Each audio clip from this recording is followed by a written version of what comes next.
telegramii warroonni maqaa telegramii kiyya almaas tasfaayiti warroonni gruppii keessatti makamuun barbaadan jechuudha. Tuutukiin kiyya immoo simboo tasfaayii jedha. Iskiriinii gubbaarra fudhachuu ni dandeechanii gara gruppiitti kootta makamaan sin jedha. Ashama harka fuudhee jirra jirtu hordoftootaaf kabajamtoota chaanaalii kiyya jalatti argamtan marti keessanuu bakka jirtanitti nageenya waaqayyoo isiniif haa ta'u isiniin jedha. Sagaleen kiyya isinitti dhaga'amu baate dhugaa dubbachuuf baay'ee utaalloon naqabee qufaan naqabee radduu kana ifa manaa godhaan isiniin jedha. Warroonni YouTube chaanaalii reefu banattan yoon kan banachuuf fedhii qabdan banattanii si'aatiin guuttannee subscribing keessan ganaa duubatti kanaaf yoo ta'e gara gruppiitti makamnee gruppiidhaan yaa hojjennu isiniin jedha. Akkasuma gruppii sanis immoo ji'a kanarraa eegalee akka itti fufnu gruppii wayii banee jira Telegram irratti lakkoofsa kiyya gara jalaatirraa fudhadhaatu warroonni Telegram isinii dhufuu dides yoo tuutukiin kiyya isinii dhufuu dide nama rakkisa gisee tokko isinii dhufuu dide lakkoofsa na dubbisa iimoollee nan qaba waatsaappii nan qaba Telegramii nan qaba jechuudha. Maanninyaan wanna qabdaniini na dubbistanii gara gruppiitti makamnee wajjin hojjennu isiniin jedha. Irra deddeebi'eemmoo wannoon hamma beekuma kiyyarraa isin gorsu ijoollee keenya mana madaamii jirtan biyya namaa jirtanii YouTube chaanaalii kana gaafa banattanii dhugaa dubbachuu fi warroonni YouTube chaanaalii banatanii haga ammaatti fayyadamaa jiranii hedduu takka bu'a qabeessaadha. Ofiif irraa argattee ofiif ijaan agartee naan jechuun dura warroota itti fayyadaman irraa argatan bu'aa argatan jijjiirama argatanii hedduun argaatii jira. Akkasuma warroonni dura wajjin bannee cakkananii biyyatti illee galanii warroonni hojjetan bakka guddaa kan ga'an argatan jira. YouTube chaanaalii kana immoo biyya kanatti yoo banatan si'aatii guuttachuun isinitti salphata. Gaafa biyyatti galtanii si'aatii xiqqoo guuttachuun baay'ee ulfaata waan ta'eef maaliif asitti amma yeroo hojjettu ijoolleedhaan walitti dhuftu maal jettu taayimii qabdu raftii qabdu bakka irra teechee yookaan ijoollee hojii walitti makamtee si'aatii guuttachuu hin dandeecha. Maaliif jennaan waayifaan kan madaamiti waan ta'eef isinii galee warroonni isinitti tole jechuudha. Warroonni isinitti tole.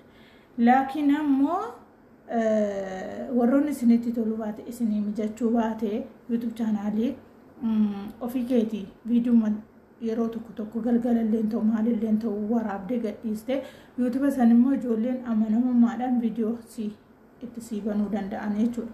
Lammaffaa gizee sitti toluu baateeti biizii taate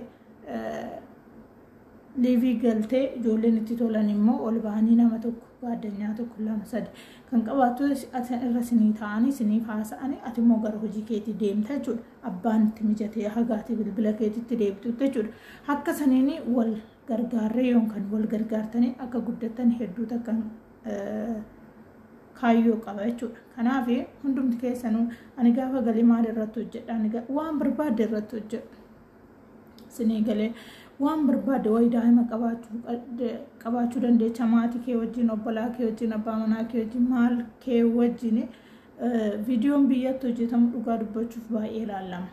Maaliif jennaan naannoon kee nagaa qabaannaan biyyi kee nagaa qabaannaan iddoon ati jiraattu suni viidiyoo yoo waraabde maaloo jettee waan addaa keessa kan sin galchine taanaanii biyyatti viidiyoo hojjechuun yookaan yuutuubii hojjechuun hedduu takka advaanteejii qaba. Sinii galee ni ilaalama waan ta'eef akka asii asteechee waan barbaade osoo waan barbaade goote hindoom kana siin ilaalamu biyyatti gaafa galtan ni hojjetamaa jechuudha. Ati cakkantee hojjennaan jechuudha. Gaafa san immoo hojii kiyyatteetti baata.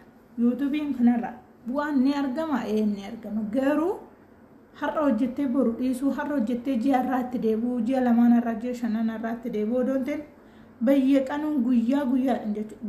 Guyyaadhaan ati hojjennaan hojii kiyyatteetti bobbaate akkuma hojii kamiyyuu akkuma kan amma qotee bulaan si'aatii qotiisa isaa si'aatii maalsaa si'aatii sana eegee hojjetan guyyaa guyyaadhaan ati hojjennaan bu'aa gaarii argatta jechuudha. Jireenya keenya fooyyeffatta dhugaa dubbachuuf jechuudha. Sinii galee baasiin sin baastanii waayifaa qofaadha. Waayifaa immoo yookaan namoonni intarneeta guuttachuu dandeechan maal jechuu dandeechan jechuudha. Cakkantee immoo waayifaa baansoo xiqqaati duraan qarshii 10,000 qafoo wajjin jechuudha. Waayifaan qafoo wajjin kan waggaa tokko qarshii 10,000 akkasiin hin biteeyanuyyuu. Amma immoo meeyyooma baay'ate qarshii 15,000 hin darbu jechuudha. Sinii galee amma kan waggaa tokko qarshii 6,000 guuttatta.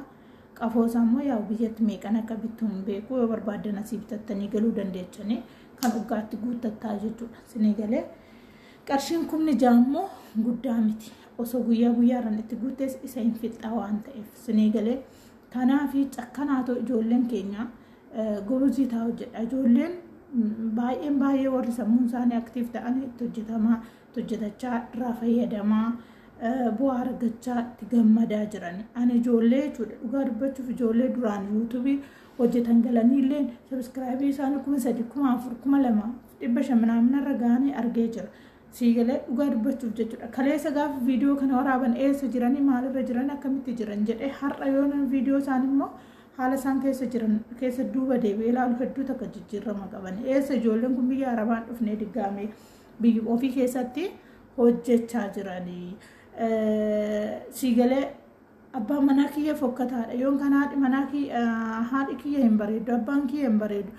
Bolaawwan kiyya akkasi maadirishuu kana dhiisetoo maatii keessa wajjin viidiyoowwan garaagaraa, viidiyoowwan barsiisoo ta'anii, viidiyoowwan baqa.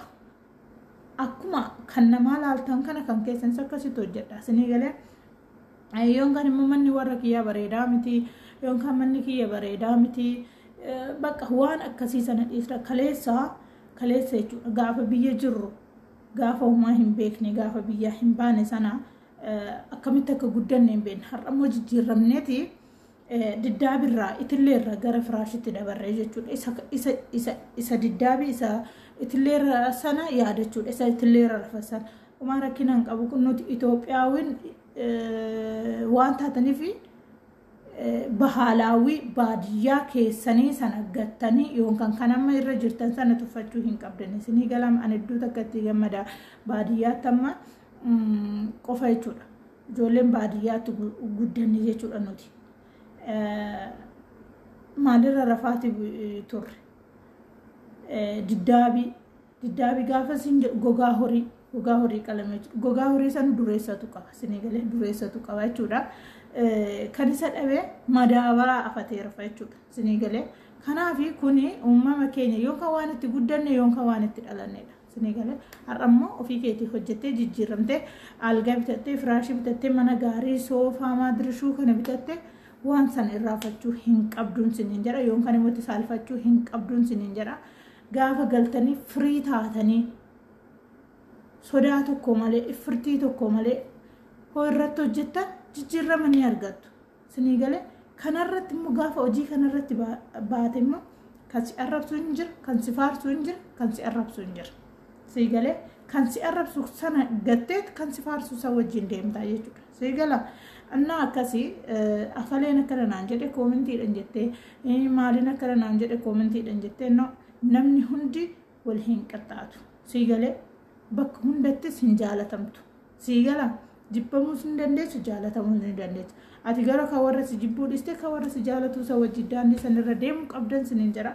Kanaafi haasaa isinitti baay'isee ijoolleen keenya warroonni banachuu barbaadan akkaataa itti banatan minaamin ammoo banachuuf feetanii akkamittiin banadhee viidiyoo irratti maxxansaa akkaminni maalni warroonni jettanii keessan na gaafadha. Hamma beekuma kiyya isinittaan himaa hamma beekurraa jechuudha. Kanaaf kottaa hojjedhaatu itti jijjiirama itti gammada. Waan hundaafuu waanuma fedheefuu osoo ta'ee viidiyoon ati har'a asirratti of waraabdee of mul'istee jirtu kun waggaa 5 irraa deebite fuulumti kee kun siif haara. Ani waggaa 5 har'a an akkanaati har'a moo an akkanaati jettee waan seenaa tokko maxxanfattee jiraatta jechuudha. Karaa kanaanis immoo si fayyaduu danda'a. Kanaaf warroonni ofitti amanamummaa qabdan dirqiidhaan odoon ta'in jechuudha. Ofitti amanamummaa anis maaf hin hojjenne. Anoo maafanan akkanan goone, anoo maafanan bakka kana hin geenye namni jettee xiiqoftu kootu hojjedhuun siniin jedha. Lakkoofsa kiyya gara jalaatittiin sinii barreessaachi jalaa furadha. Tuutuufii fi teelegiraamii kiyya immoo iskiriin irratti sinii maxxansee jira. Achirraa furadhaatu kootaan na dubbisa. Guruppii uumeetiin jira itti makaama. ji'a kana jechuudha jiini kun waggaa keessa ba'e ji'a kanarraa qabne dirqama guruppii sanirratti hojjechuu qabnaan siniin jedha okay har'arraa kaatee haga ji'a har'aatitti si'aatii ammamii tana lakkoofsifadhee sabiskiraayibii ammamii tana argadheetti ati ofitti gammaduu dandeecha yoo hojjette immoo bakkuma fedhee ni geecha jechuudha kanaaf obboleewwan kiyya hammas waan isin gorsu bilbila birrii keessaniin bittanii nama guddisuu hundura ofiifis guddadhu ta'u bakka abbaasanii gahe isin jedha galatoomaan isiniin jedha turtii gaarii isiniif haa ta'u ittaansee immoo waan tokko isiniif barbaada jechuudha warroonni ijoollee obbolaanii yookaan firoota yookaan immoo namoota biyyarraa dhufu beektanii lakkoofsuma kanaan na dubbisaan isiniin jedha namni haala gaarii odoon sodaanne odoo maaliin jenne haala gaariin isin fidu waan jiruufi karaa saninnis na dubbistanii akka dhufanii dalagatanii taasistuun isiniin jedha dhiiras haa ta'u shamarrannis haa ta'u jechuudha keessa na dubbisaan isiniin jedha lakkoofsa isiniifan kennaa gara imaaraatii dhufanii akka dalagata warroonni barbaadani keessa na dubbisaa lakkoofsa kiyyaan isiniin jedha turtii gaarii isiniif haa ta'u viidiyoo kiyya laayik sheer godhaa warroonni maatiinaaf hin taane maatiinaaf ta'a warroonni maatiinaaf taatan immoo laayik sheer godhuun na bira dhaabbadha na jajjabeessan isiniin jedha turtii gaarii baay'een isin jaaladha isin kabaja